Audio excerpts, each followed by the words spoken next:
Lee Sung Kyung does not enter the screen the way ordinary actresses do. She enters it like an image the camera already understands. Tall, sharp, luminous, and almost impossibly composed, she carries the kind of visual power that makes people notice her before they know what they feel about her. That was the first thing the public learned about Lee Sung Kyung. Not the loneliness, not the vulnerability, not the inner softness her later roles would reveal. They learned the outline first. The model's proportions, the bright eyes, the expensive-looking stillness, the feeling that she belonged to a world a little more polished than everyone else around her. That is what made her instantly memorable, and also strangely untouchable.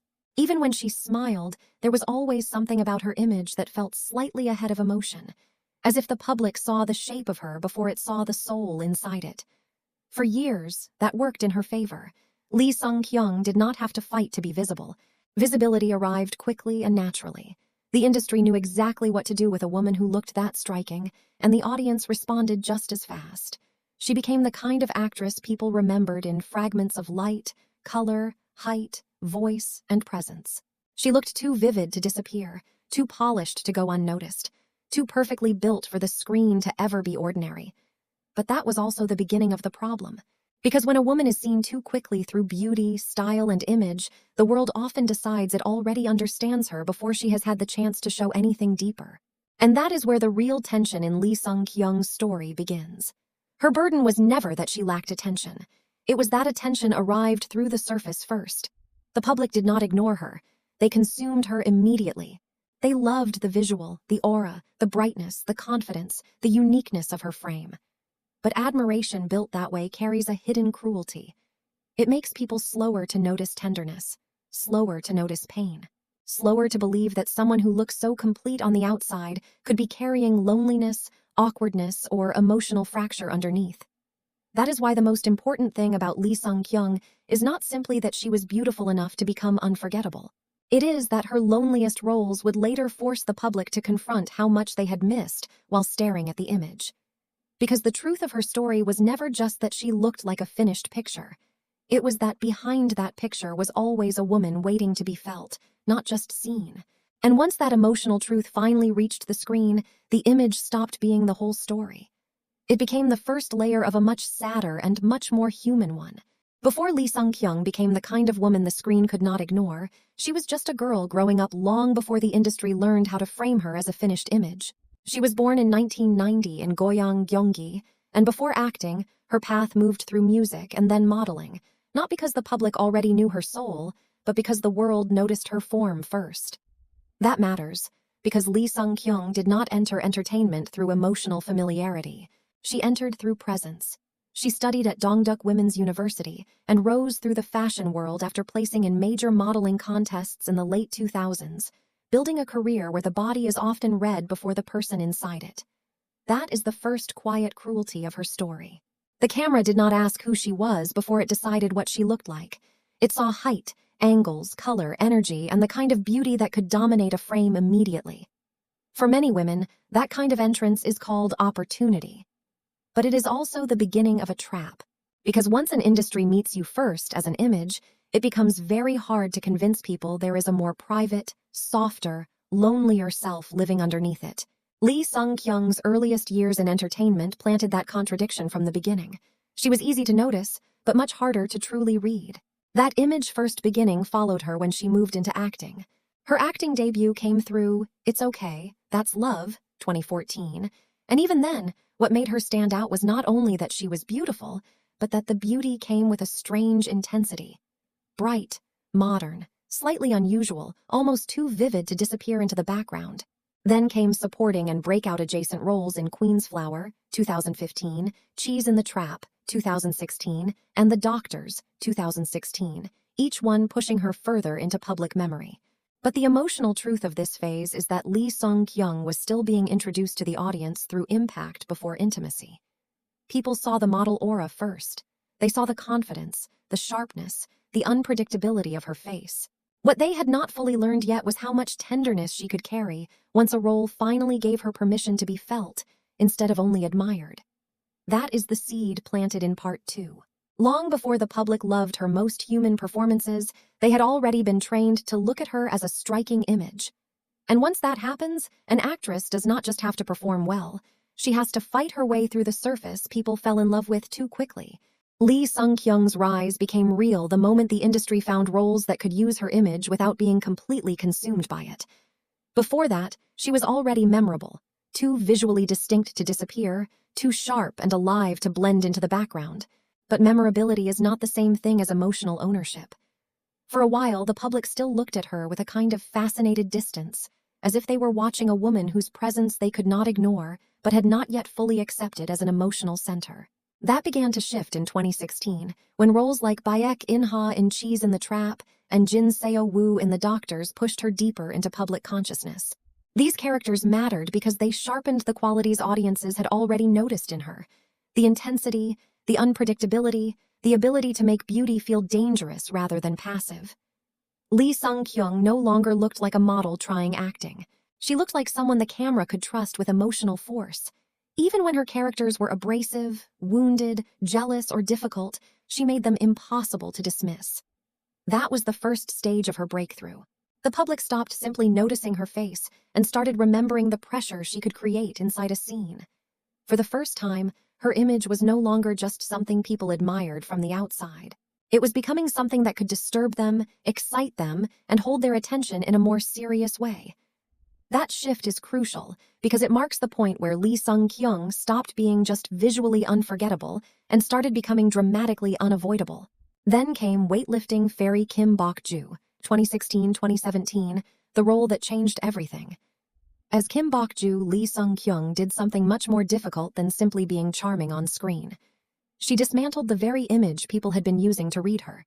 Instead of asking the audience to admire her from a distance, she invited them to love her up close, awkwardly, warmly, noisily, and without the polished shield that had always separated her from ordinary feeling.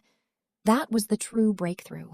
Not because the role made her more famous, though it did, but because it made her more human to the public in a way no earlier project had achieved so completely. She was funny, clumsy, vulnerable, impulsive, and emotionally open, and the audience responded with a different kind of affection than before. They no longer loved only the image. They loved the person emerging through it. And yet even that success carried the seed of a new expectation. Once Weightlifting Fairy Kim Bok-joo turned Lee Sung Kyung into a beloved mainstream lead, the public began attaching another fantasy to her, that she could remain forever lovable in that bright, relatable, emotionally accessible way. In other words, her rise solved one problem and created another. She was no longer trapped only inside the model image, but now she also had to live under the shadow of the role that made people feel closest to her. That is why Part 3 matters so much. Lee Sung Kyung's breakthrough was not just the story of a beautiful woman becoming more successful.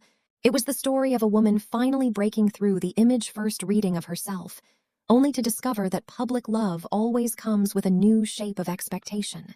The real pressure in Lee Sung Kyung's story began once the public had decided what kind of woman they thought they were looking at. That is what makes her arc heavier than a simple success story about a model who crossed into acting. Her struggle was never that people failed to notice her. They noticed her too quickly. They saw the height, the face, the styling, the brightness, the distinctiveness of her presence, and from there a certain reading formed almost automatically.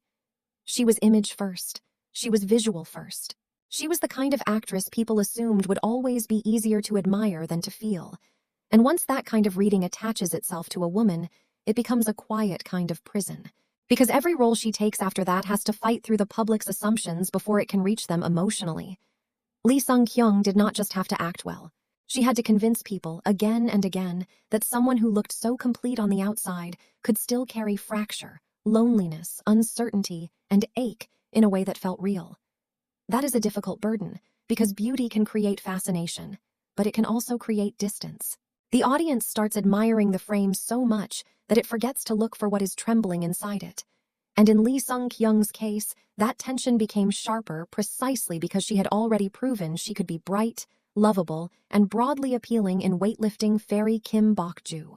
Success gave her affection, but affection can be just as limiting as skepticism.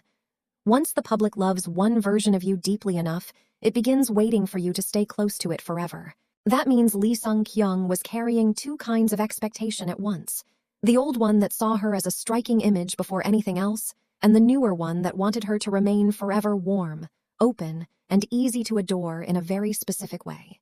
Between those two readings, the actress herself had to keep pushing for something more complicated. She had to keep asking the audience not just to like her, not just to admire her, but to feel her in ways they had once been too distracted to attempt. That is why the later phase of Lee Sung Kyung's career matters so much, especially through projects like Dr. Romantic 2 and Dr. Romantic 3, and then even more clearly in Call It Love, 2023. The Dr. Romantic years helped stabilize her in the public imagination as more than a one-era star. As Cha Eun-jae, she was no longer just a vivid, lovable lead or a visually striking supporting player. She became someone audiences could follow through fear, growth, emotional pressure, and professional struggle. But Call It Love is where the real emotional correction happened. As Shim Woo-joo, Lee Sung Kyung was finally given a role quiet enough, wounded enough, and stripped enough to reveal what had long been hidden under all that visual certainty. The performance did not ask the audience to be dazzled by her. It asked them to sit with her sadness. It slowed everything down and forced people to watch the parts of Lee Sung Kyung that beauty had once made easy to skip over. The stillness, the exhaustion, the guardedness, the heaviness of someone who has been carrying hurt for too long. And that is what makes Part 4 the emotional center of her story. The breakthrough was not simply that she landed better roles, it was that the audience finally had to confront how wrong their first reading had been. Lee Sung Kyung was never just the image. She was never just the bright lead, the stylish presence, the girl who looked too polished to break. The deeper truth was there all along, waiting for the right roles to strip away the speed of public judgment. That is why her story feels so quietly moving. She did not have to survive a loud scandal to reach a darker truth. She had to survive being seen too easily. And maybe that is one of the loneliest burdens an actress can carry. Not being ignored, but being looked at so quickly that people miss the person inside the image until years later. And yet, what makes Lee Sung Kyung's story stay with people is that she did not lose the image the world first loved. She changed what it meant. That is the difference. Even now, she still carries the same visual force that made her impossible to ignore in the beginning. The height, the brightness, the precision of her face, the unmistakable sense that the camera understands her instantly. But that image no longer feels empty in the way first impressions once risked making it seem. It feels heavier now, more lived in, more earned. The woman the public once consumed through appearance has become someone they can now follow through feeling. That is why her present-day image feels richer than before. She is still striking, still glamorous, still immediately recognizable as Lee Sung Kyung. But now, the recognition carries a second layer. The audience no longer sees only the outline.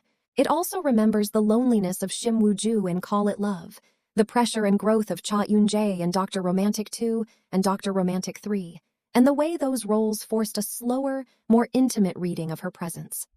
That is what makes the current phase of her career so satisfying. She did not become compelling by rejecting beauty or shedding the visual power that first made her famous.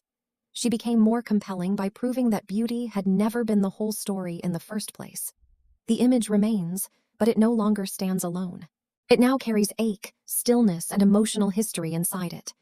And once an actress reaches that point, the public stops merely admiring her. It begins trusting her. That is why Lee Sung Kyung's legacy feels more like revelation than reinvention. She is not the story of a woman who escaped one image by destroying it and becoming someone unrecognizable. She is the story of a woman who deepened the image until the world finally saw what had been hidden inside it all along. Even her newer work, including In Your Radiant Season 2026, matters in that light. It suggests not a complete departure from who she has been, but a continuation of the same correction. The public is still learning how to feel her beyond the surface. And maybe that is the most beautiful ending possible for someone like Lee Sung Kyung. Not that she stopped being the woman people first noticed for how she looked, but that she became impossible to reduce to that ever again. In the end, Lee Sung Kyung is not memorable only because she is beautiful, bright, or visually unforgettable. She is memorable because she turned the very thing that once made people underestimate her into the outer shell of something deeper. The image did not disappear. It opened.